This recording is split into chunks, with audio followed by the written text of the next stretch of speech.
Hey Hustlers! Today, pag-uusapan natin ang black and white thinking o pag-iisip in extremes or pagle-label sa mga bagay-bagay or situation ng either masama or mabuti. Normal yung ganitong mga thinking sa Pinoy or Mexican telenovela na kung saan merong bida na sobrang bait at martir, tapos meron namang kontrabida na sobrang sama. Diba? Nakaka-bad trip.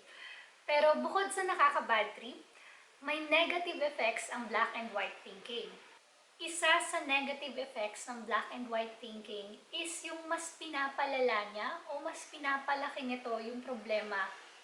Halimbawa, siguro hindi masyadong maganda yung simula ng araw mo, pero ang sinabi mo sa sarili mo is, grabe, this is the worst day ever. O kaya naman meron kang suggestion sa boss mo, tapos hindi niya na-approve. Ang sinabi mo is, wala talagang paki sa akin yung boss ko eh. 'Di ba? So, simple yung problema, pero mas pinapalala natin kapag nagba-black and white thinking tayo. Nagiging dahilan din ang black and white thinking para maging defensive ang ibang tao sa atin na pwedeng magsimula ng away o di pagkakaunawaan. Halimbawa, yung office mate mo may ginawang mali. Ang sinabi mo sa kanya, wala ka nang ginawang tama eh. O kaya, sabi nung office mate mo, pre, di ako makakatulong bukas sa birthday ng anak ko. Tapos ang sinabi mo is, never ka namang nakatulong dito eh.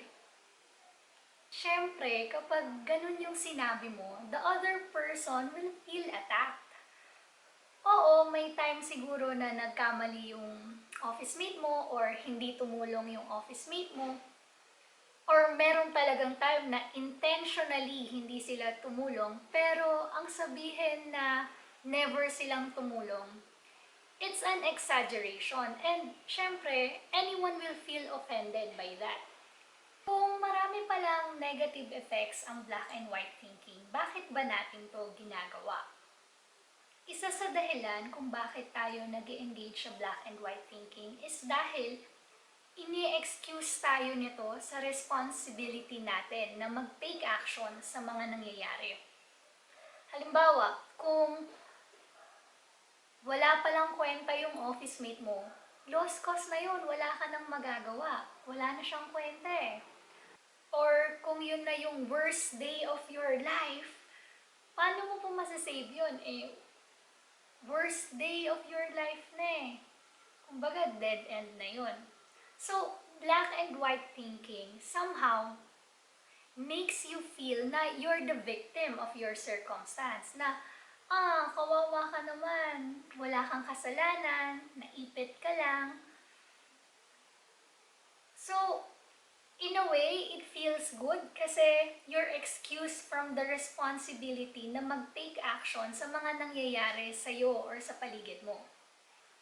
And maybe, in the short term, it feels good kasi iniisip natin na wala tayong kasalanan dahil hindi naman natin control yung mga bagay-bagay.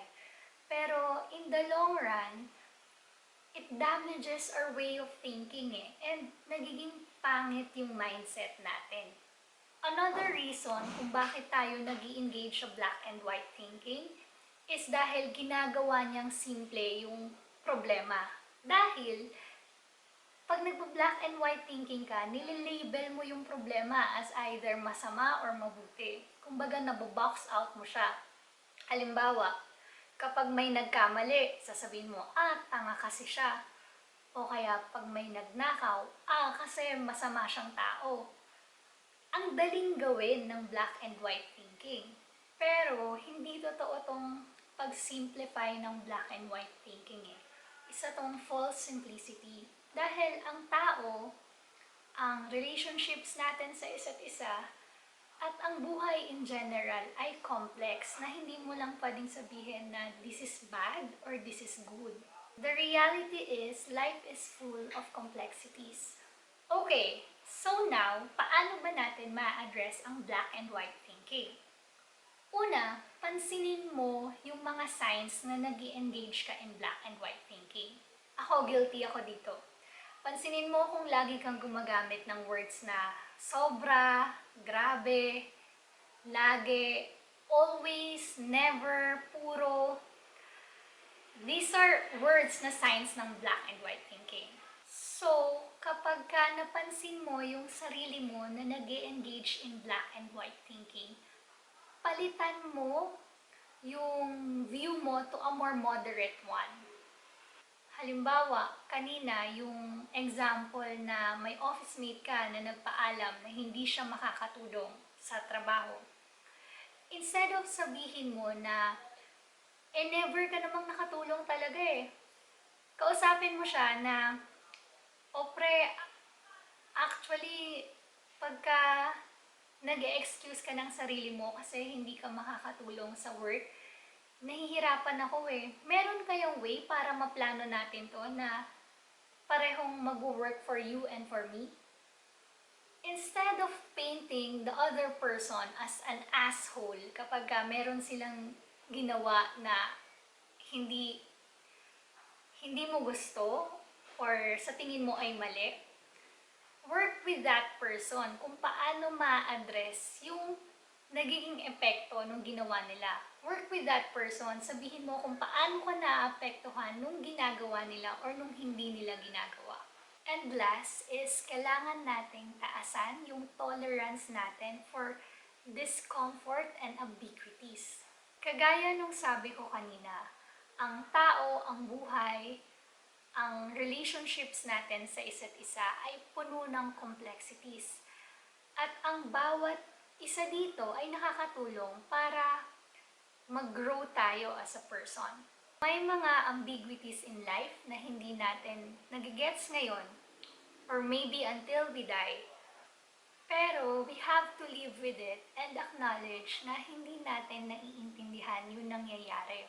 And even if hindi natin nagigets yung mga nangyayari, kailangan iwasan nating i-label yung mga bagay-bagay or yung mga problema or yung tao as either good or bad.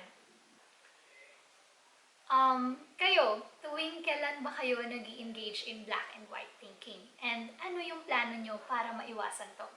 Ako actually, guilty ako sa pag-black and white thinking, lalo na sa pagkain. Bawa pag, uy, sobrang sarap nitong pagkain na to or grabe ang pangit ng lasa. Anyway, keep hustling!